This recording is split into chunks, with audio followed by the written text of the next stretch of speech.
Vocês têm observado que o clima no planeta está estranho? Secas, incêndios, tempestades, alagamentos, calor extremo, frio congelante, tudo isso cada vez mais frequente. Um grande desequilíbrio provocado pelo desrespeito do ser humano às leis da natureza, que interfere nos ciclos naturais que sustentam a vida. Mas o que podemos fazer quanto a isso? Ao contrário do que se pensa, ações cotidianas simples podem ter um efeito muito maior do que podemos imaginar. Você sabia que a queima de combustíveis fósseis é responsável por mais de 70% da emissão de gases de efeito estufa no mundo? Isso quer dizer que toda vez que ligamos um veículo movido a gasolina ou a diesel, estamos colaborando para o aquecimento do planeta, e não é pouco. Olhem só. Para cada quilômetro rodado, emitimos 100 gramas de CO2 na atmosfera, e para compensar essa emissão, cada veículo teria que plantar uma árvore por mês. Se pensarmos numa frota como a de Uberaba, que é de 250 mil veículos, seriam necessários plantarmos aproximadamente 2.360.000 árvores por ano. Você sabia que no Brasil as queimadas, o desmatamento, o uso de fertilizantes químicos e agrotóxicos equivalem a 74% de toda a poluição climática registrada no país? Isso quer dizer que toda vez que escolhemos o nosso alimento, podemos estar colaborando com esse desequilíbrio. Por isso é tão importante sabermos como é produzido o alimento que consumimos. Você sabia que mais de 50% dos resíduos sólidos que vão para o lixo são resíduos orgânicos? E cada tonelada de resíduo orgânico descartada no lixo comum lança 350 quilos de CO2 na atmosfera? Em Uberaba, são recolhidas 7.500 toneladas de resíduos orgânicos por mês, o que equivale a 2.625 toneladas de CO2 na atmosfera por mês. Mas o que podemos fazer quanto a isso? Quando descartamos nossos resíduos orgânicos, sejam eles cascas de frutas, restos de legumes, folhas, talos, cascas de ovos, borra de café no lixo comum, com certeza eles irão parar no aterro sanitário, junto com montanhas e montanhas de outros lixos, e isso colaborará para o aquecimento global. Sabe por quê? Essa matéria orgânica entrará em decomposição sem controle e gerará gases de efeito estufa. Além de repensar nosso comportamento frente ao consumo de energia elétrica, de água, a forma como nos locomovemos, como escolhemos nossos alimentos e bens de consumo, podemos destinar a matéria orgânica para uma composteira. Gostariam de aprender a fazer uma? Então vamos lá! Vamos precisar de 3 baldes. Se você for utilizar esses baldes de manteiga, será preciso lavar muito bem para tirar toda a gordura que vem neles. Na sequência, vamos fazer as marcações para o corte das tampas e para os furos nos fundos dos baldes e nas laterais. Assim, muito importante para a entrada de ar. Nas tampas, as bordas devem ser mantidas com 4 centímetros, de forma que tenham resistência suficiente para suportar o empilhamento. O corte ficará assim e o empilhamento assim. Lembrando que a tampa do balde superior não precisará ser cortada, deverá ser mantida fechada. Dessa forma, os 2 baldes que serão furados são o balde do meio e o balde de cima, para que drene todo o líquido para o balde de baixo, que não é furado, e receberá uma torneirinha, que será encaixada bem na base do balde para drenar todo o fertilizante líquido por ali. Agora vamos começar a usar. Vamos explicar de que forma vocês usarão a sua composteira.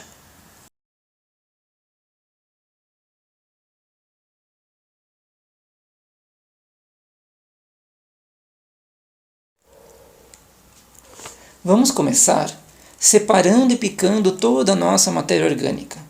Cascas de frutas, verduras, legumes, cascas de ovos, borra de café. É importante picar para que o processo de compostagem seja bem mais rápido. Além disso, evitar cascas de cítricos vai impedir que a compostagem seja retardada. Outro detalhe importante: não colocar carnes nem laticínios, nem sal, nem açúcar, nem gordura, nem alimentos processados para não dar mau cheiro. Na sequência, vamos colocar o material no balde. Primeiro, vamos colocar uma camada de matéria seca, que fornece o carbono. para o processo. É um material denominado material marrom, que pode ser serragem, como está sendo colocado, de forma que cubra toda a parte do fundo do balde.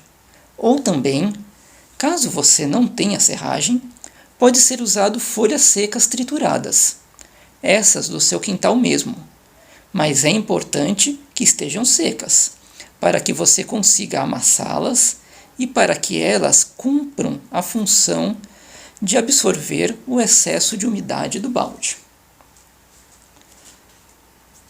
E na sequência, vai fazer uma camada de matéria verde, também chamada de matéria úmida, que fornece o nitrogênio para o processo. Estes restos de frutas, legumes, tudo que você tiver selecionado, como falamos anteriormente. Seguimos colocando mais uma camada de matéria seca, que pode ser tanto a serragem quanto as folhas secas trituradas, e assim sucessivamente. Uma camada de matéria seca, uma camada de matéria úmida, até encher o balde.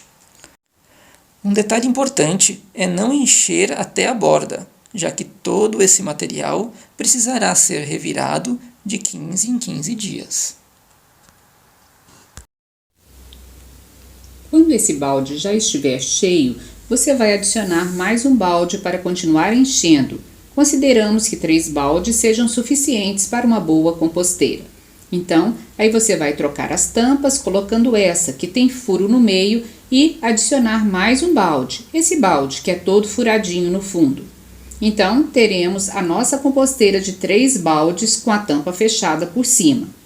Você continuará adicionando as camadas de material seco e úmido nesse balde superior, e aí toda a parte líquida vai sendo drenada até chegar nesse último balde, que tem a torneirinha. Nesse balde será reservado o chorume, que é um fertilizante de altíssima qualidade nutricional. Você vai drenar esse material e vai diluir uma parte de fertilizante para 10 partes de água. E assim, diluído, esse material poderá ser aplicado tanto nas folhas quanto no solo, na base das plantas. Caso você prefira, pode fazer uma composteira de um balde só. Vai repetir o mesmo procedimento para lavar o balde, só não vai precisar cortar a tampa. Fará só os furos nas laterais para a entrada de ar. Aí começará a depositar matéria seca, matéria úmida, da mesma forma já descrita. Você só não terá o fertilizante líquido, mas todo o composto e seus nutrientes estarão aqui, neste processo que você irá revirar de 15 em 15 dias. Neste modelo, a tensão com a umidade deve ser maior, pois tende a ser excessiva.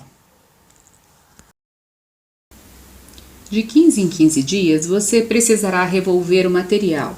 Mexer assim, dessa forma, para que ele receba o oxigênio, o ar, para que ele seja aerado e assim esse composto não tenha odores. Porque se você pular essa etapa de revirar, você vai gerar uma decomposição anaeróbica e isso gerará mau cheiro. Você vai perceber que esse material, ao longo desse período de decomposição, que vai de 2 a 3 meses, passa por um aquecimento. É normal, é o processo de fermentação que gradativamente vai reduzindo até voltar para a temperatura ambiente e estará pronto para ser utilizado. Esse material ficará assim, um material escuro, com textura e cheiro de terra, é o composto, que poderá ir direto para suas plantas. Esse composto é rico em nutrientes. Esses nutrientes vieram daquela matéria orgânica que você introduziu e que sofreu a ação dos micro-organismos. Assim, a compostagem retorna todos os nutrientes para o meio ambiente, de forma que eles possam ser utilizados. É o ciclo da vida.